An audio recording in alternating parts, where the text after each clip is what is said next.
Mabuhay, this is Bob from Love Beyond the Sea. Today, some objections to pursuing love beyond the sea. A woman in the Philippines, for example, far, far away.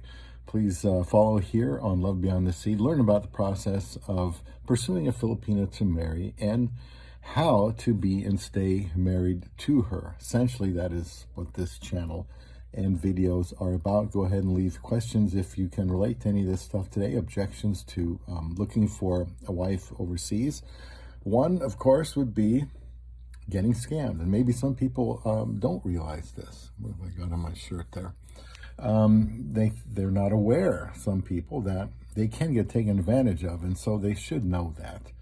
And so it's like making any monetary investment. You're always concerned about losing it to recession or depression, or something happens that's beyond your control, causing a big loss. No risk, no reward. It's just a matter of minimizing the risk in looking for a wife overseas, not investing more than you can afford to live without. No end of videos on YouTube about how to avoid getting scammed. And this is something you can educate yourself on to minimize the risk. In short, be wary of getting too emotionally involved when you haven't made a commitment to her yet. And don't send money to a Filipina you haven't met. Whether she needs a phone or a load, it's best just not to do it. Why? Because if she really wanted to have money for that load or phone, she could probably get it. Now, another in addition to being scammed, another objection would be, well, it just takes too long to get to know somebody from so far away. I mean, that's one of the first things that came to my mind, I guess, when looking for somebody 100 miles away.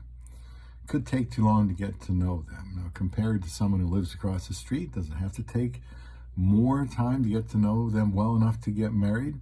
Does the very long distance mean you won't have enough time to get to know them well enough? Well, depending on where you live, the hours can be pretty good to not so conducive at all. So you may find that you only have a few hours to squeeze in on certain days, and at that point you just have to make the best of it. My wife and I, everything was flip-flopped, so when I got up it was her evening, and then when I went to bed it was her morning. So we talked for like 4 hours a day and got to know each other very well that way. Now, another thought here, as far as getting to know somebody well enough, if you're focusing on one woman at a time, that will help minimize the amount of time it takes for you to get to know her. If you're trying to do this with 3, 4, 5 women at once, it's kind of hard to do. It'd be a lot easier if you could just find one, which I'm an advocate of, just finding a good one and then just focusing on each other and see what happens. Now, I don't believe you can know everything, absolutely everything, before you're living together. So you just do the best you can with asking questions. I was 53 when I got married, which isn't that old, but I didn't want to spend another 5 years looking around for someone. So find a good one and focus on her. That's what I would advise.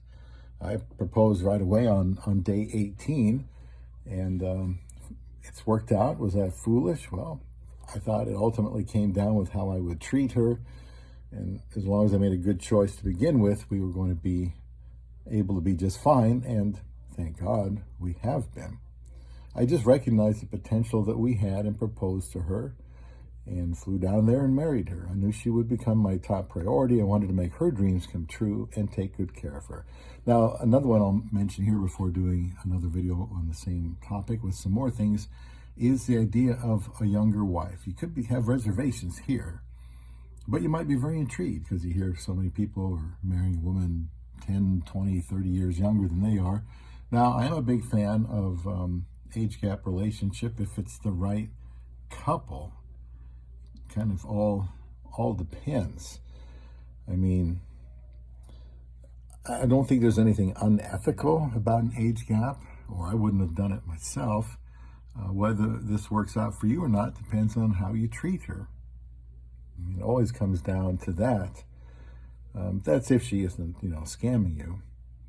marrying somebody 10 years younger, that's not a big deal in the in the Philippines, but in America, 10 years younger would be almost scandalous. 20, 25 years, almost unheard of as far as the age gaps go. Now, also, it goes the other way too. The woman, the Filipina, has to be comfortable being in an age gap with the foreigner. And so if you're uncomfortable with that, you don't have to find somebody that's 20 years younger. A lot of men don't want that. That's fine. But that is a consideration for some if they're kind of on the fence about that. I think you have to be totally confident that that's a good thing to do, and that you can do it and take care of her. That means physically, not just financially and emotionally. So those are some. I don't want to get this going too long. We'll mention several more in another video coming up shortly here on Love Beyond the Sea.